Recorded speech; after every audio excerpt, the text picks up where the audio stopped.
Today we're going to be using these two models to approximate the third and fourth degree repair as well as the second degree repair. The third and fourth degree repair is approximated using this Butterfinger condom and skirt steak model, and then the second degree repair is with the beef tongue. So I'm going to begin by showing you how to repair the rectal mucosa with this model here. The condom is meant to represent the rectal mucosa around the rectum here, the Butterfinger of course representing stool in the rectum. So as you can see, this condom is torn where the rectal mucosa would be torn, and the apex is here. So I'm going to use 4-0 mitral suture to repair the rectal mucosa.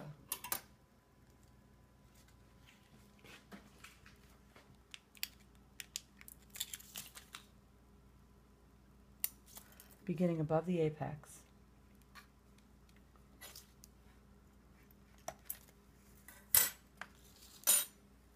Tying my first knot.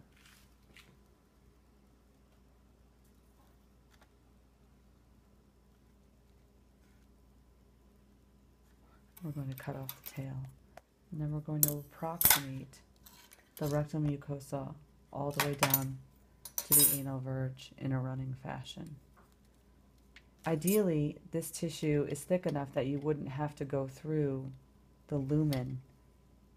You would just be sewing above the rectum itself so that the needle was not going through the lumen. However, the condom material is so thin that there's no possible way to approximate that in this model. And you're going to run that all the way to the end. So this slide here, that's borrowed from the Family Center Maternity Care Conference from the American Academy of Family Physicians, notes the PISA orientation of the external anal sphincter. So of your view looking straight into the perineum, this is supposed to represent the posterior, inferior, superior, and anterior aspects of the external anal sphincter.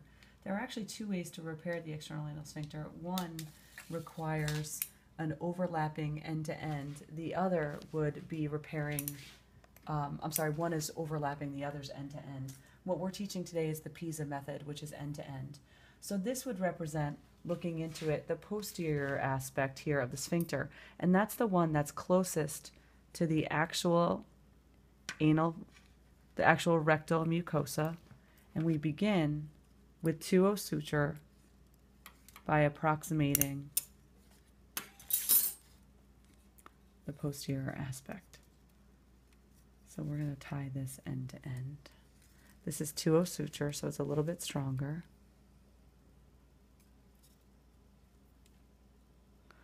And the reason why you're approximating this on 4 sides is so that you can ensure the strength of the external anal sphincter.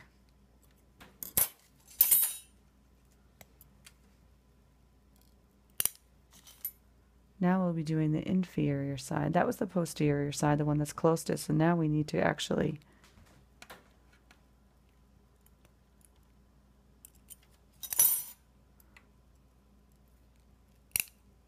as you can see, I'm approximating this on 4 sides here.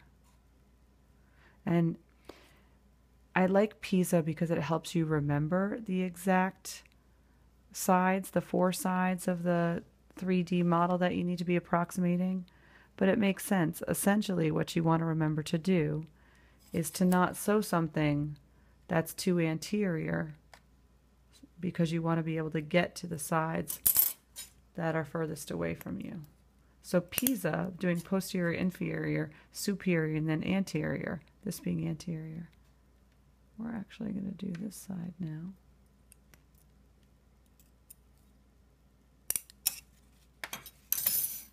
This again is approximating the 4 ends of your external anal sphincter.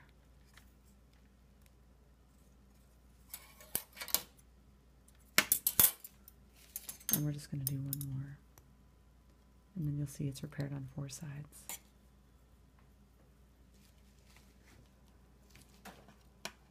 So as you can see, this model is then sewn in 4 different areas. The posterior, which is on the underside that we can no longer see, the superior, which is here on this top side, the inferior, which is this suture right here, and the anterior. So this is a very strong external anal sphincter at this point. The beef tongue is now representing our second degree repair, whereas you can see these two little lines here are meant to represent the hymenal ring, and we're going to need to close this vaginal plane as well as this perineal plane, and we'll need to close in front of and behind the hymenal ring. So we always begin by identifying the apex and making sure our first suture is placed behind the apex. And typically this is going to be in a running, locked fashion. This is the vaginal floor, and we want to make sure that we are creating a strong vaginal floor and creating hemostasis by locking our suture.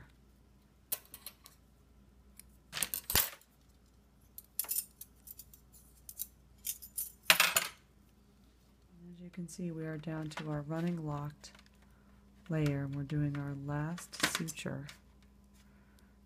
And typically we'll not lock this last one so that we can easily dive in to the plane of the perineum behind the hymenal ring and entering into the deep plane here.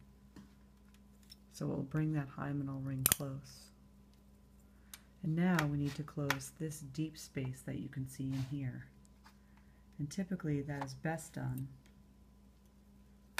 by changing the angle of your needle so that we are now sewing in this plane on the deep space.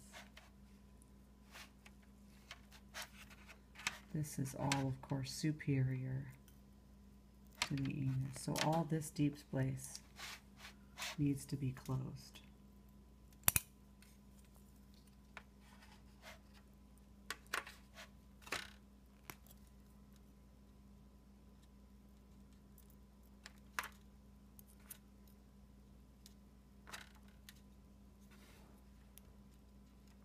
And just like in real life, I'm having some difficulty visualizing. It's a little bit easier when this lip is not here. I'd like to be in this plane, but I have to angle just a little bit in order to get around my tray here. But ideally, the idea is that you're closing this deep space that shouldn't exist. You can see that the deep space is now closed. I cannot actually place my finger into that deep space any longer. You want to actually dive into that deep space and come out at the apex of the mucosa, which will be where you can then run your subcuticular stitch. I am using a large suture just for the purposes of this video, but typically this is done running up either side with 3/0 or 4/0 polysorb suture. And we're going to run this up either side until we close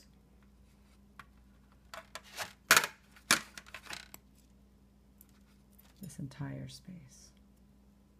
We are now at the level of the hymenal ring, and most folks would place a stitch here just to bring that finally together. And this is where you tie the knot. I'm going to do an instrument tie here just to show you how that's done in this area. And so we're just doing our instrument tie. And then we'll have our knot there. And one way that you could make sure that that knot doesn't come free and isn't actually palpable to the patient is by cutting off the loop, as you can see that I've done here, and you can see that little knot there. So what I'm going to do is just bury that knot into the vagina by just going into that deep space and coming out in the vaginal plane, pulling the suture through and cutting it right against the mucosa. And now your repair is complete.